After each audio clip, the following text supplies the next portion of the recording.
Hello, 'tis I, Fat Cow. And Pebbles? Yes.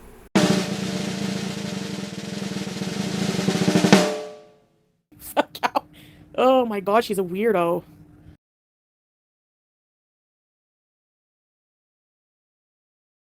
Hello, again, 'tis I, Fat Cow. Trauma. Trauma dumping. Pity funneling. That's what the internet's calling it these days. Targeted at people who will share their tragic story, their dramatic history, and whatever shit is going on in their lives currently. I'm talking about the people who are not sharing their story to inspire others and are not sharing their history so that others don't feel alone. And they're definitely not sharing whatever shit they're currently going through in an effort to heal. Look, I can pretend I'm talking about the internet in general, but we all know I'm talking about an individual specifically. So let's just cut the crap and get straight to it, shall we? Now, if you look at how her channel began, where she was still a baby, when there was no drama apart from, well, an obviously questionable personality and character, Foodie didn't do so well. In fact, she only started picking up steam when she started eating.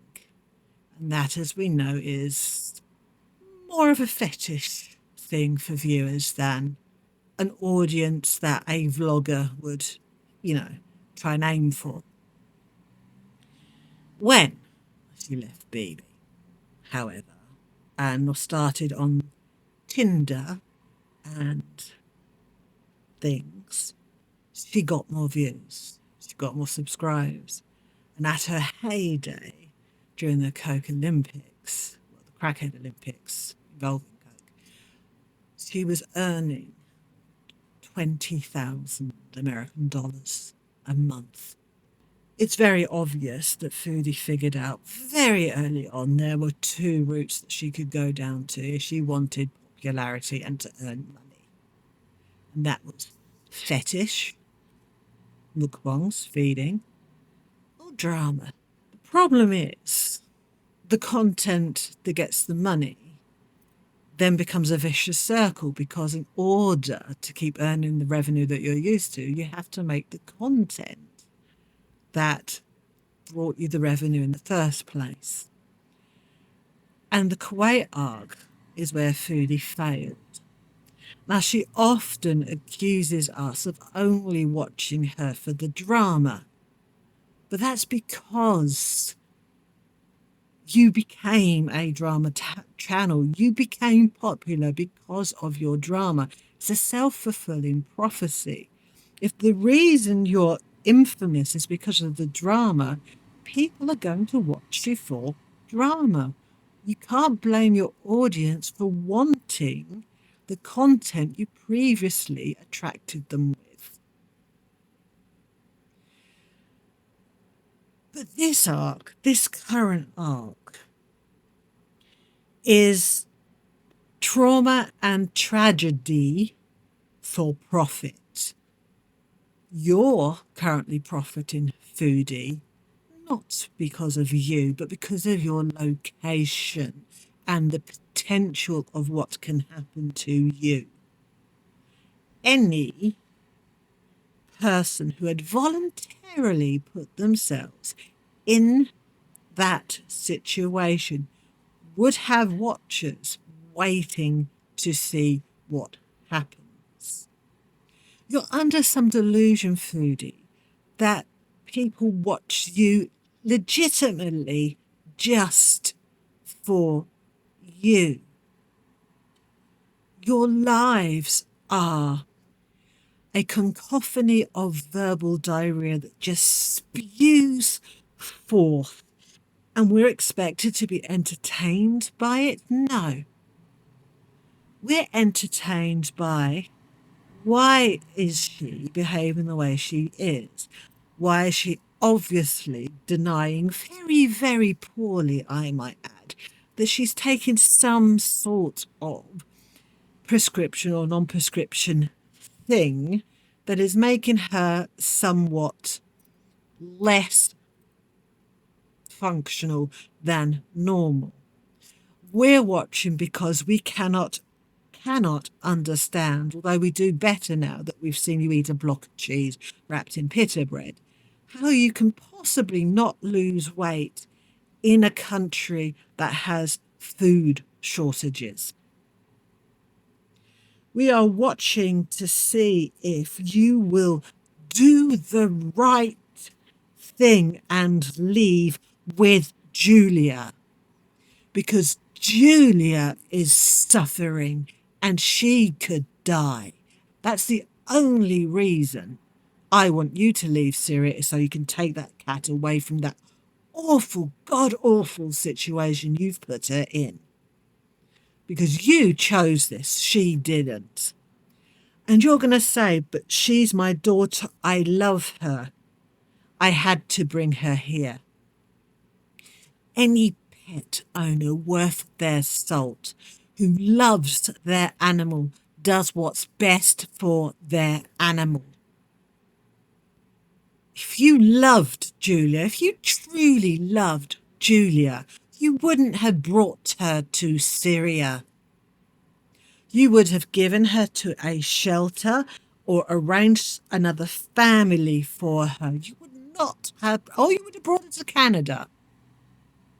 And I know you're going to say, well, everybody would have accused me of dumping Julia like I dumped Sam and BBJ.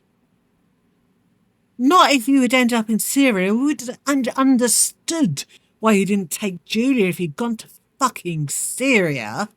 Foodie is stuck in a cycle of needing trauma in order to maintain her channel. And now she has put herself in a situation where it's the area that she's put herself in, and it's the situation she's put herself in that is getting views, not her. Because by herself, without side characters, and currently Syria's a side character, Foodie has nothing. She has no charisma. She has no intelligence. She has no wit. She is spiteful.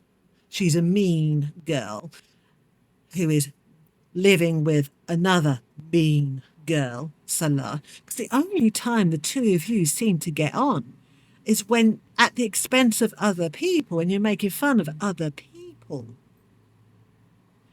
You're BBFs in high school. You're not a romantic couple. There's no romance between you whatsoever. And we don't know what you do for him. What can you do for him? What can you physically do for him? You can't help him do anything. You're just a cash cow.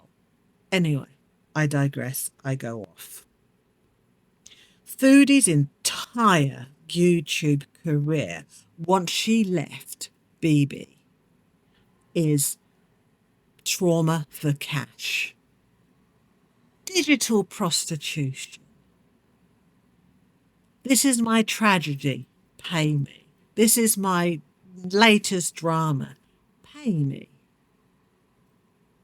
See, that's or feederism, which is, again, prostitution.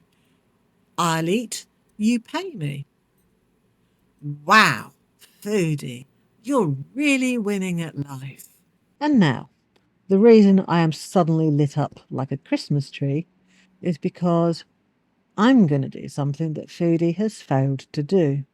And that is tell you some of the stuff, the good stuff, the interesting stuff about Syria. The ancient city of Damascus was founded over 11,000 years ago, with archaeological evidence of settlements from the Neolithic period. It is the world's oldest continuously inhabited city in the world. It is home to the Umayyad Mosque, which is the oldest and largest mosque in the world. Ibia is the site of the world's oldest organized library, dating to 300 BCE. Archaeologists have found 1,800 clay tablets that were organized by subjects like a prehistoric geodesimal system.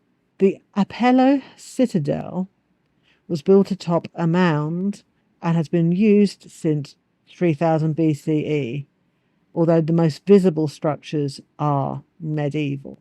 In the Golan Heights, there is a place called Shouting Valley, where families separated by borders used to yell across a ravine to communicate. One of the oldest types of soap still currently used in the world is made in Syria. Apello soap is made from olive oil and laurel oil, and it is prized globally for its purity. Now, the national dish of Syria is not shawarma. Okay, shawarma did originate in the Levant region, which includes modern-day Lebanon, Syria, Jordan, and parts of Turkey, during the Ottoman Empire in the 19th century.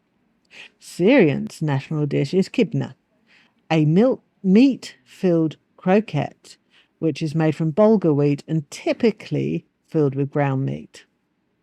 Now, shay, or Syrian tea, is the national beverage, and it is enjoyed many social gatherings. And it is a black tea that's either enhanced with mint or cardamom or other aromatic spices. Syria's national animal is the Syrian brown bear. It is a very rare subspecies of the brown bear that is native to the Middle East. Now, every picture I looked at of the Syrian brown bear, he looks pitifully unhappy. Obviously, bears don't generally look very happy anyway by default, but for some reason, this bear looks very sad. Syria's national bird is the northern bald ibis. It is also critically endangered, and it is a hefty thing. Quite fancy. Look, I know it wasn't very long. It isn't very detailed, but hey ho. Oh, and just additionally, because I like numbers, sort of. The coffee, Foodie keeps going on about, the one with the cardamom in it. That coffee per fluid ounce. Okay, so 1 fluid ounce of that coffee, not the entire cup, just an ounce. Okay, has 25 milligrams of caffeine. A fluid ounce of a latte, a normal latte, has 9 milligrams. Instant coffee, 7. Tea, 5. Pepsi, 4. So you can have 5 teas or 5 and a bit Pepsis for the same amount of caffeine as you would in the same volume of drink of a Syrian coffee. Additionally, Foodie would not be drinking that without, I'd say, a good 2 heapfuls of sugar. And she's wondering why she feels a bit buzzed. Well, it's definitely the coffee, and it's almost definitely